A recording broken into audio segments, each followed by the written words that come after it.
He mocked her accent in front of everyone, not knowing she spoke 6 languages and held his fate. When a senior partner mocked her in front of a $1 million client, he had no idea who she really was. What happened next shook the entire firm and made her voice the one no one could silence. Tamika Obasanjo knew what silence felt like when you were a black woman in a white office. Not the kind of silence that comes when folks are focused or deep in thought. No, the kind of silence where your voice blends into the wallpaper. The kind where you're in the room, but your presence registers somewhere between the copy machine and the coat rack. The kind that comes after years of standing with a cup of coffee in one hand and a master's degree in international law in the other, only to have folks notice your hairstyle before your resume. That Wednesday morning, Tamika walked into Baxter and Hines LLP wearing the same suit she'd worn the week before, and the week before that, gray, a little worn at the cuffs, but pressed and sharp. Fitted because even if the world around her seemed determined to ignore her,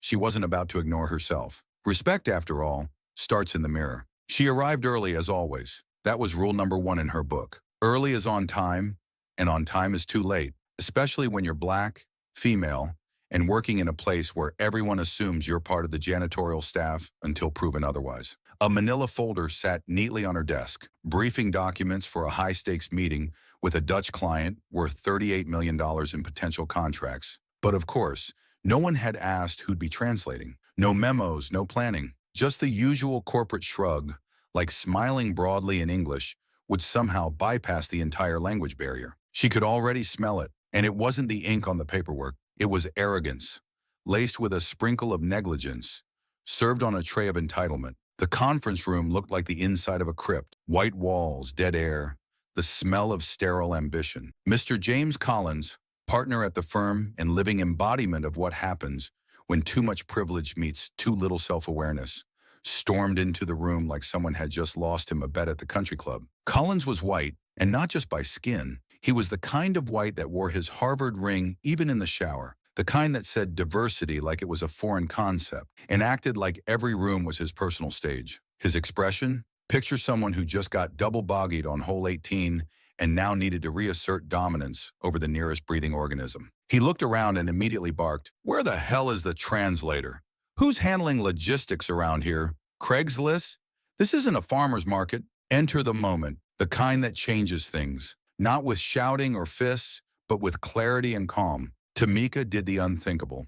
She spoke, not loudly, not emotionally, just firmly, like someone used to not being heard and even more used to not caring anymore. "Mr. Collins, I can translate. I speak Dutch fluently." Collins turned toward her like she'd just confessed to being from Mars. His face twisted into something between disbelief and offense, like the idea of her doing anything beyond delivering coffee was not just unlikely, it was audacious. "You?"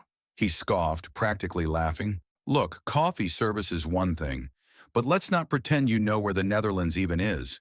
This is a serious contract, not some YouTube hobby lesson." And there it was, the silence. Not the comforting kind. The kind that curled around your spine and whispered, "This is what they really think of you." That sweet, sour silence that fills the air when someone says out loud what everyone else has politely dressed up in passive-aggressive corporate jargon. Half the room suddenly found intense interest in their notepads. The other half avoided eye contact like it might cost them a promotion. Tamika didn't blink. She didn't stutter. She simply turned to the client and said smoothly, "Het spijt me voor het ongemak. Als u wilt kan ik u begeleiden naar de vergaderruimte terwijl we wachten." Mr. van der Meer, the Dutch client in question, lifted his head slowly. His eyes widened. A soft smile crept across his face. Then he extended his hand to her like they were old colleagues. "Graag, u spreekt uitstekend." Translation?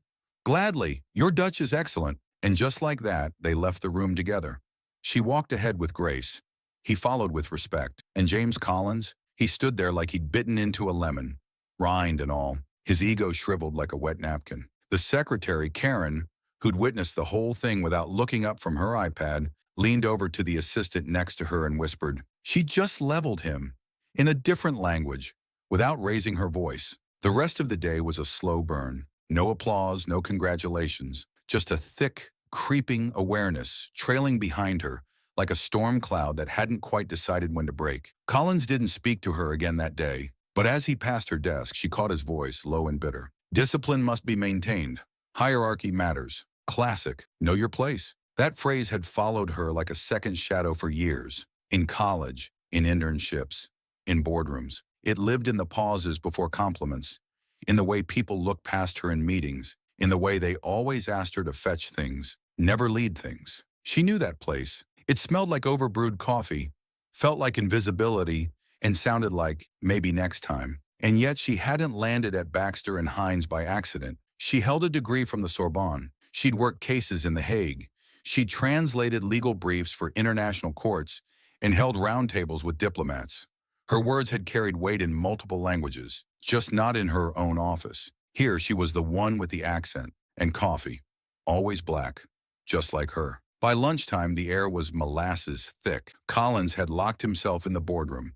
Rumors slid through the hallways like oil on marble. Someone said the client had refused to work with anyone else. Another said he had demanded Tamika be included in all further negotiations. A third said Collins had already filed a complaint with HR. Something about insubordination and professional misconduct. Professional misconduct, a curious phrase, especially when coming from someone who thought mispronouncing a foreign name was a personality trait. But Tamika didn't panic. She didn't plot. She didn't pace. She sat at her desk, calm, composed, flipping through documents like it was any other day. Because when you've spent your life being overlooked, fear loses its grip. She had no time for panic, only purpose. She whispered to herself under her breath, not out of desperation, but as a quiet truth. They're wrong, not me. Near the end of the day, just as the office began its usual slow shuffle toward elevators and bar happy hours, something unusual happened. Richard Baxter, founding partner, senior counsel, and the kind of man who'd been in the game longer than some interns had been alive, walked up to her desk. He didn't smile, didn't nod. He just stood there with those sharp hawk eyes scanning her like he was sizing up a chess piece. "Ms. Obasanjo," he said, voice steady, "Mr. Vandermeer has requested your presence in tomorrow's negotiations. He refused to sign the preliminary contract without you. We also need to discuss your role with the international team. Come to my office in the morning." Then, like it was the most normal thing in the world, he handed her a white embossed card with his private office number and walked away. She took it. Her hands trembled slightly and from adrenaline, not fear, but her face? Stone. And for the first time in what felt like years, Tamika Obasanjo allowed herself to smile. It wasn't wide, it wasn't bright, but it was real, and it had iron in it. The morning started with cold coffee and a nervous silence so thick you could spread it on toast. Up on the 27th floor of Baxter and Hines LLP, the movement was careful, too careful. Like each step across that polished marble floor had the power to detonate careers. Because rumors, they didn't wait for the elevator. They slid through vents, poured out of water coolers, curled under office doors like smoke from a fire nobody was willing to call in yet, and everyone knew what had gone down. Mr. James Collins, yes, that James Collins, senior partner, gatekeeper of the Good Old Boys Club, had been served a reality check so crisp it should have come with a notarized seal. And the one who delivered it? Not a board member, not a Wall Street heavyweight, not even a guy in a better suit. It was her, the woman who carried coffee trays, the woman nobody looked at twice unless something went missing, the woman whose name was only spoken when someone needed a fresh printout, a last-minute fix, or a silent background presence for the diversity photo in the quarterly report. Tamika Obasanjo, once a whisper in the hallways, now a four-alarm fire. She arrived at Richard Baxter's office right on time. Of course she did. Black women in white institutions don't get to be fashionably late. They don't get to be too loud or too quiet, and heaven forbid, too smart. That last one, that'll get you branded difficult quicker than forgetting to CC the right partner. The office itself wasn't just a workspace. It was a monument to legacy, a museum of old money power, tall glass windows with panoramic views of the city below, a desk carved from dark wood that probably cost more than her entire student loan debt, a leather chair that turned ordinary men into gods, or at least made them feel that way. And Baxter? He knew exactly what that office meant. He didn't offer her a seat right away, just pointed at the chair like it was part of a test, the kind where your posture gives you away before your words do. She sat with calm purpose, not arrogant, not timid, just grounded, because grace, when you've had to earn every inch of space you occupy, becomes muscle memory. Mr. Vandermeer was impressed, Baxter began, drawing out the pause like he was letting it sink in. He's refusing to proceed with negotiations unless you're officially on the team. Said he'd consider moving his business elsewhere. if you're not involved directly. Silence. Intentional. The kind that measures your reaction like a scale. Tamika nodded once. No wide-eyed surprise, no grateful tears. Just that same quiet, deliberate poise she'd carried through every door that had been slammed in her face. "Tell me," Baxter finally said, leaning forward, elbows on the desk. "Who are you, Miss Obasanjo?" She met his gaze without flinching. "I'm a legal linguistics specialist, Sorbonne graduate, formerly with the International Criminal Court, fluent in 6 languages. I came to this firm to work in international law, but there weren't any openings at the time, just a temporary assistant role in translation. I was told there'd be room to grow when a vacancy came up." Baxter tilted his head slightly.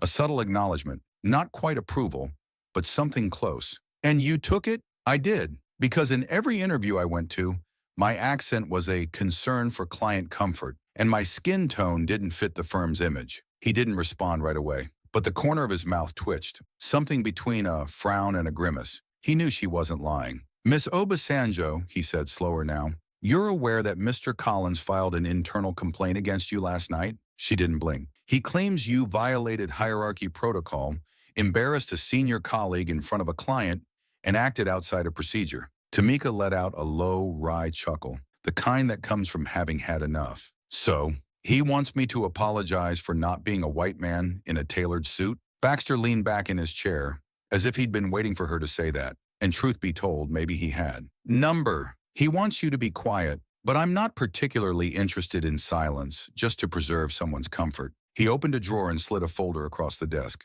"This is your new appointment, Senior Linguist, International Division, full salary, new office, analytical title, effective immediately." Tamika picked up the paper, read it slowly.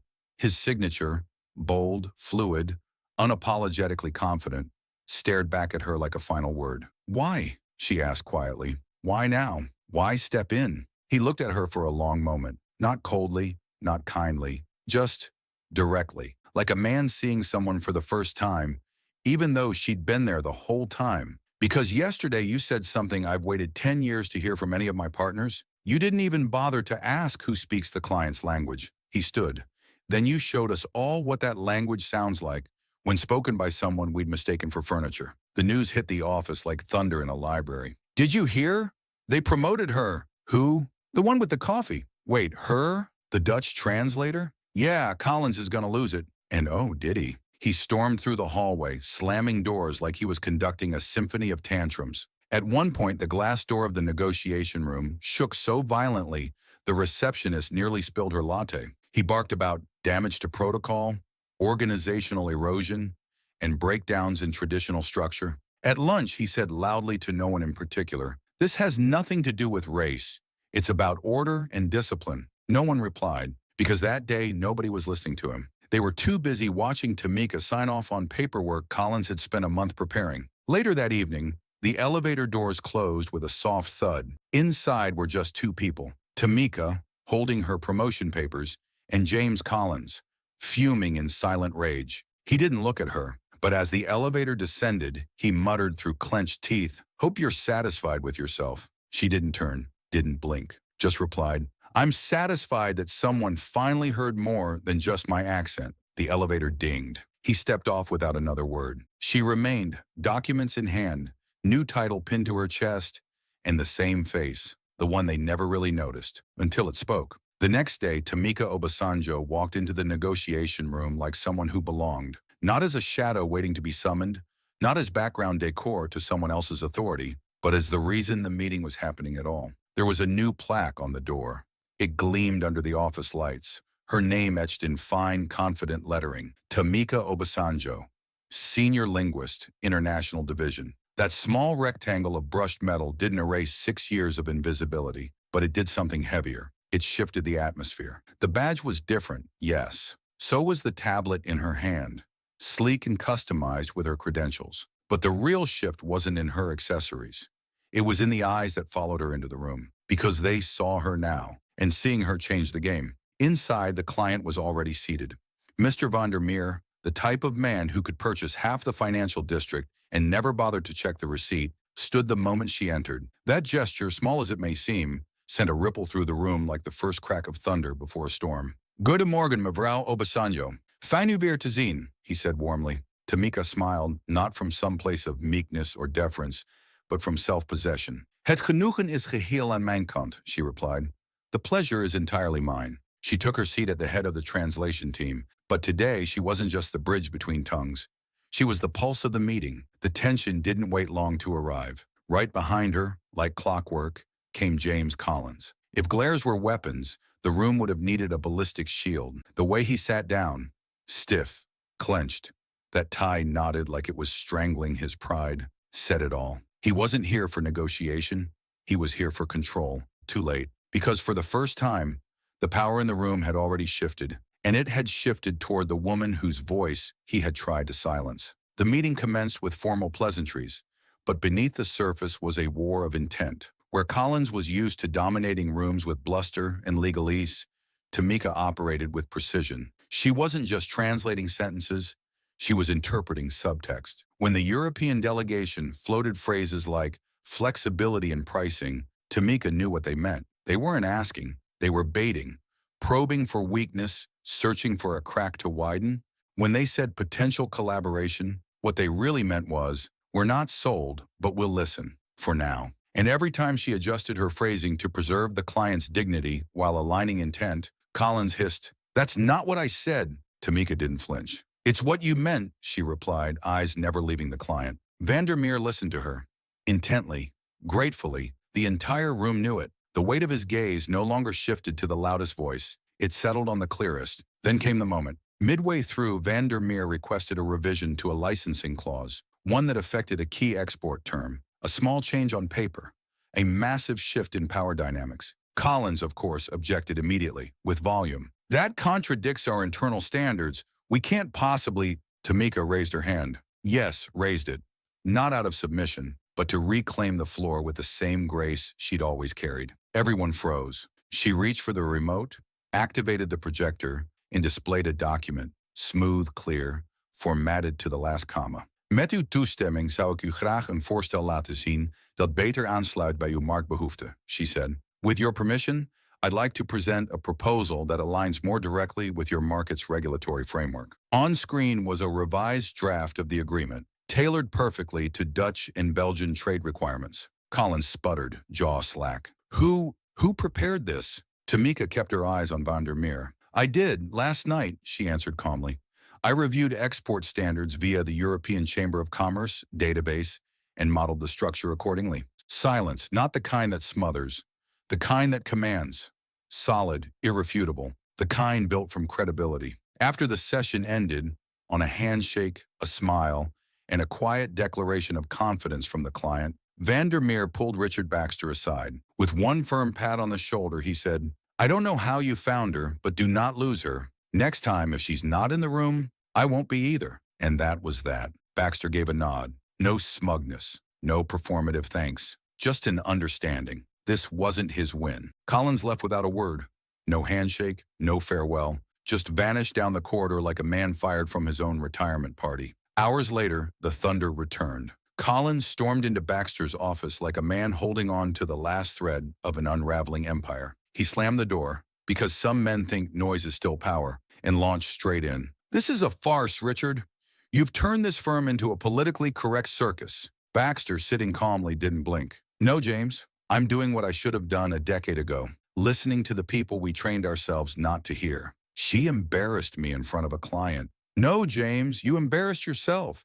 She just stopped covering for you." There it was, the final line. Sharp, true, clean as a scalpel. By 5 p.m., an internal memo hit the firm-wide system. Effective immediately, James Collins is temporarily suspended from international negotiations, pending internal review concerning a client complaint. The sound that swept through the office wasn't celebration. It was release. A long overdue exhale. But Tamika knew this wasn't the finish line. This was a breath between battles. Real victory would come when men like Collins stopped being shocked that women like her existed. That night, Tamika went home. No fanfare, no champagne, just her apartment, her kettle, a laptop. She sat at the kitchen table, steam rising in soft spirals beside her, and opened a blank document. Not a report, not a deposition, a letter to herself. You did it, not for applause, not for glory. You did it because staying silent was eating you from the inside. You did it because you're not a footnote or a desk tool or a convenient background character. You're a voice. And today, they heard it. Loud, clear, unforgettable. She hit save and then closed the lid. Tomorrow, the work would continue. But tonight, she allowed herself a moment. A real one. Because there is a power in being heard. And Tamika, she had finally turned the volume all the way up. Everything had changed. But somehow, nothing had changed. It was the kind of contradiction that only made sense if you'd ever had to fight a system built to smile while stepping on your voice. Tamika Obasanjo now had an office with a view, a nameplate with gold trim, a job title that used to be reserved for Ivy League alumni, with polished vowels and skin tones one shade short of the paper they signed. And yet the halls of Baxter and Hines LPL hadn't shifted an inch. Same walls, same stale coffee, same beige decor that felt more like a waiting room for silence than a space for ideas. What changed was her presence and how they responded to it. Now she wasn't ignored. No, ignoring was over. Now she was watched, studied, calculated. That's her, right? Yep, the one. Better smile. She might just land us another $1 million deal. Compliments came now. They used to throw silence at her. Now they threw praise. Only it was wrapped in carefully worded packaging, like they'd rehearsed it with legal counsel. Everything was appropriate, polished, professional, but you could still feel the tremble underneath. Like folks were afraid if they leaned too far into their old ways, Tamika would speak again, and someone else would get benched. Fear has a way of dressing up like respect when accountability knocks on the door. Friday's all-hands meeting wasn't supposed to be different. Every month, the firm packed into conference room, 3 like cattle in suits, muffins on the table, weak coffee in the back, and Baxter giving his usual sermon about profits, performance, and partnership. But this Friday, Baxter didn't take the podium. He pointed across the room and said, "Today you won't hear from me. You'll hear a voice we all spent too long ignoring." And the room turned. Tamika stood. No notes, no slideshow, just her voice. The very thing they once deemed too distinct, too textured, too hard to understand. Funny how clarity sounds once you've stopped pretending not to hear it. She stepped forward, looked around, not just at the partners in the front row, but at the interns in the back, the assistants still on edge, the janitor peeking in from the hallway. "I joined this firm 6 years ago," she said, "with a degree from the Sorbonne, experience in international law, and the belief that professionalism spoke louder than anything else." Her voice was calm, but it landed with weight. "Turns out my accent made more noise than my resume. My skin outshined my credentials, and my silence, that was the most valued thing of all." Several folks shifted in their chairs. You could feel the unease. That's what truth does in rooms not built to hold it. "I'm not looking for applause," she continued. "I don't want sympathy. I say this because I know I'm not the only one. There are others, many others, still quiet, still carrying fear, still hoping someone sees them before they have to scream just to exist." She paused. "Not for drama, but for impact. I'm not here because of luck. I'm here because I refuse to disappear." Silence followed.